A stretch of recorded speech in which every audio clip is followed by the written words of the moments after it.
हाय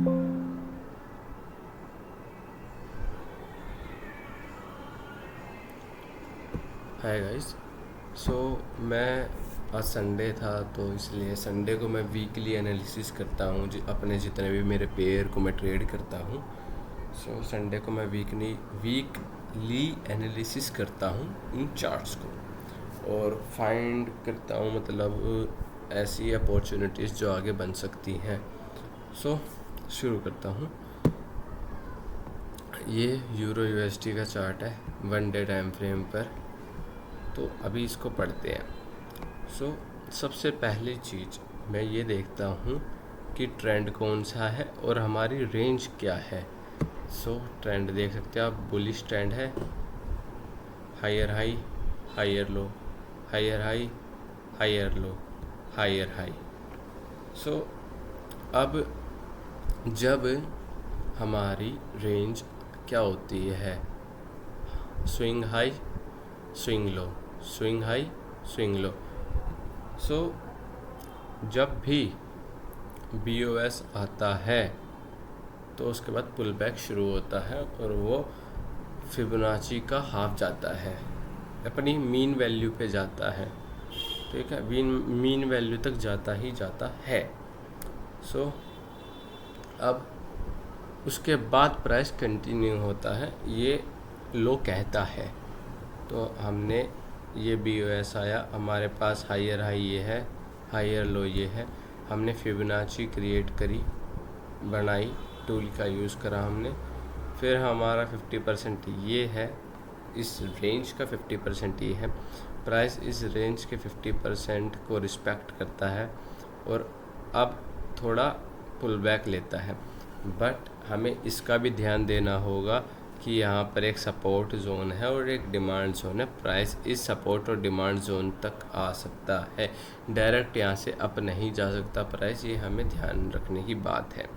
सो हमारी डे की बात हमें समझ में आ गई कि बुलिश ट्रेंड है, पुल बैक तक प्राइस आ चुका है। सो अब हम चलते हैं 4 आवर चार्ट पे। 4 आवर चार्ट पे ये बहुत मतलब ऐसे कंजस्टिव लग रहा होगा आपको कि भरा भरा चार्ट है, पर ऐसा कुछ नहीं है। अगर मैं इसको हटा दूँ 1 मिनट तो आपको थोड़ा अच्छा लगेगा। इसको देखो, अब थोड़ा ठीक लग रहा होगा। ठीक है। सो 4 आवर की हमारी ये स्विंग हाई और ये स्विंग लो और ये स्विंग हाई की ये रेंज है, बुलिश रेंज है। 4 आवर के टाइम फ्रेम पर अगर हम देखें तो इसका 50% यहाँ है, जो कि प्राइस रिस्पेक्ट करके एक अच्छा पुल बैक लेता है, फिर प्राइस डाउनवर्ड जाता है। और अब प्राइस 1 डे का 50% रेंज ये है, प्राइस उस पर टैप करता है। सो अब यहाँ से पुल बैक कर लेता है। बट इसमें दिक्कत क्या है कि हमें ये नहीं पता कि प्राइस यहीं से कंटिन्यू करेगा या डाउनवर्ड जाके उस डिमांड जोन को, जो यहाँ डिमांड जोन है ये, इसको रिस्पेक्ट करके जब ऊपर जाएगा, या ऊपर जाएगा भी नहीं जाएगा ये भी नहीं पता, क्योंकि मार्केट के इंटरनल हमें कुछ नहीं पता। हम बस मार्केट को प्रिडिक्ट नहीं, हम मार्केट के पैटर्न्स देखकर समझते हैं कि मार्केट क्या पैटर्न्स फॉलो करता है। मतलब जो मार्केट ये जो पैटर्न फॉलो हो रहा होगा ना, ये पैटर्न भी प्रीवियस पैटर्न्स जो बने होंगे उनसे फॉलो हो रहा है। सो अभी हम ये देख रहे हैं कि यहाँ पर जो डे का है वो पुल बैक कंप्लीट हो चुका, कंप्लीट नहीं कह सकता, 50% तक आ चुका है। सो हम किसके लिए, हम बाय के लिए जाएंगे, पर हमें पता नहीं है कि हम कब जाएंगे, क्योंकि यहाँ पर अभी एक CH आना चाहिए 4 आवर में। अगर प्राइस अपवर्ड जाता है तो 4 आवर में CH आना चाहिए ऊपर, मतलब बुल CH आना चाहिए। सो अब हम 15 मिनट में जाएंगे और 15 मिनट पर जब जाके देखते हैं तो 15 मिनट की हमारी ये रेंज बनती है, जिसका पुल बैक अगर मैं देखूं तो हाँ, पुल बैक तक आ चुका है प्राइस।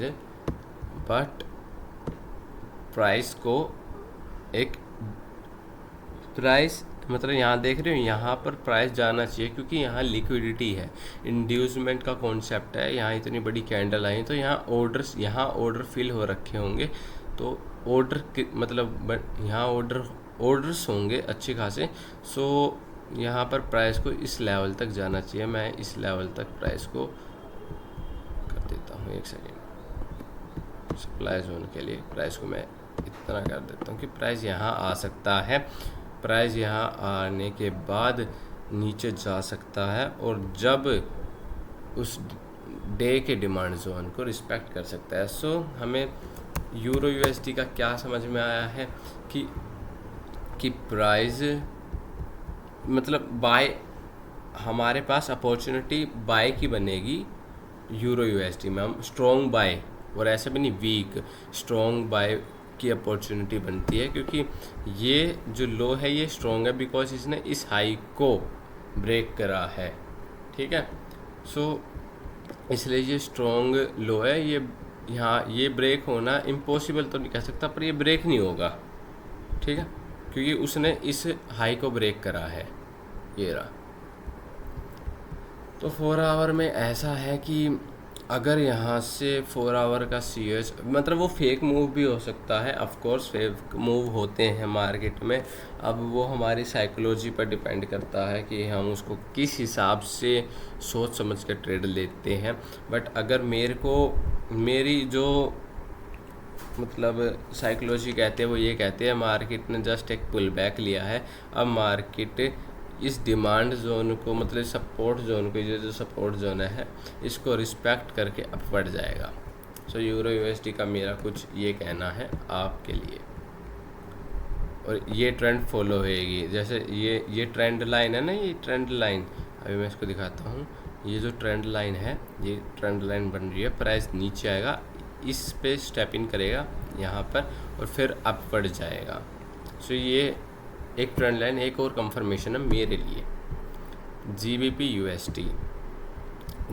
यूएसडी के लिए मैं अगर सच्ची बताऊँ ना तो ट्रेड आप कंटिन्यूएशन की ले सकते हैं। जीबीपी यूएसडी की मैंने लिखा हुआ है, जीबीपी यूएसडी की आप सेल की ट्रेड ले सकते हैं क्योंकि वो इस लो को टारगेट कर रहा है। ऑफ कोर्स कि जैसे ये स्विंग हाई, स्विंग लो, 50% प्राइस का ये, यहाँ पर एक सप्लाई जोन और यहाँ पर भी एक सप्लाई जोन, टैप इन, यहाँ पर एक और सप्लाई जोन बन गया। ठीक है, यहाँ पर पहले से था। ओके, सो यहाँ पर सप्लाई जोन टैप करने के बाद प्राइस कंटिन्यूस अपने डायरेक्शन में जा रहा है इस वीक लो को टारगेट करने के लिए। ये वीक क्यों है? क्योंकि इसने, रुक जाओ, दिस इज़ नॉट वीक, ये वीक नहीं है, ये भी स्ट्रॉन्ग है, बट ये स्ट्रॉन्ग हाई है बिकॉज उसने इसको ब्रेक करा है। ओके, सो अभी हमें पता है कि मार्केट अपने डायरेक्शन में जा रहा है, वीक लो को टारगेट कर रहा है। अब मेरा 4 आवर की रेंज ये बनती है। अब एक और चीज़ दिखाऊं अगर आपको मैं, ये देखो, ये हमारी रेंज थी, यहाँ पर लिक्विडिटी क्रिएट हुई, प्राइस ने लिक्विडिटी ली और प्राइस अब अपने रियल मूव के लिए चला गया।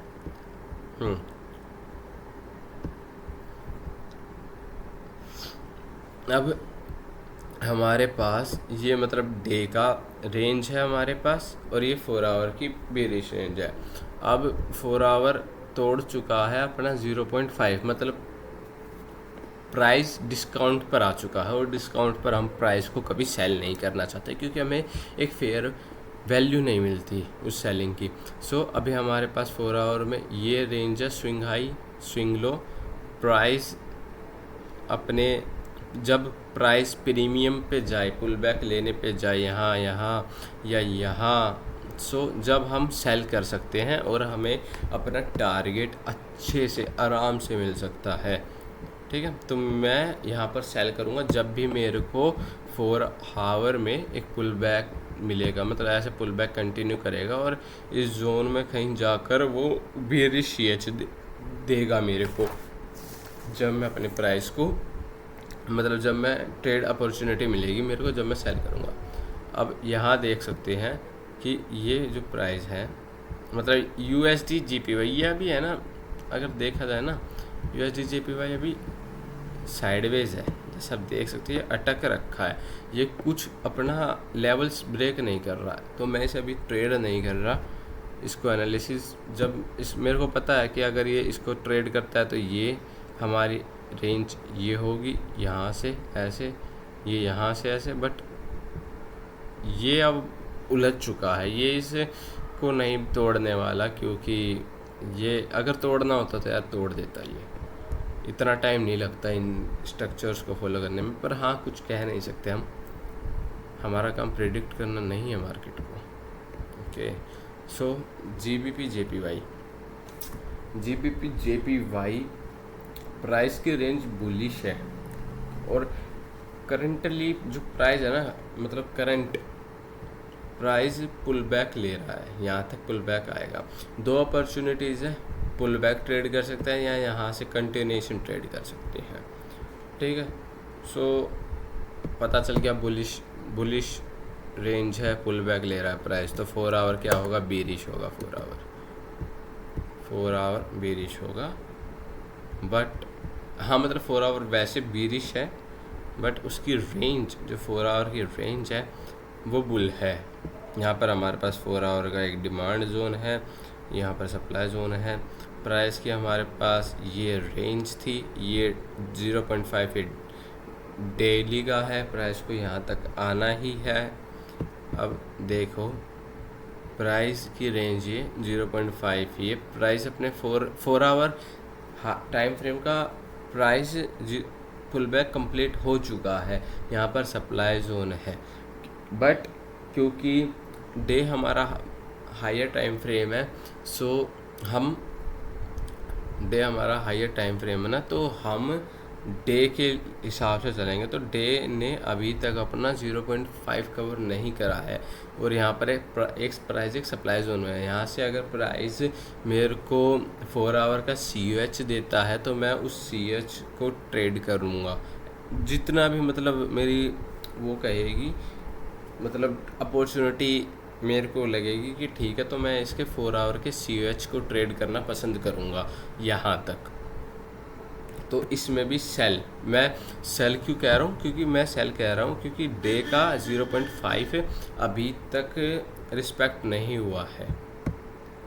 अब हमारे पास है न्यूजीलैंड डॉलर ने अभी अपना एक न्यू स्ट्रक्चर ब्रेक करा है।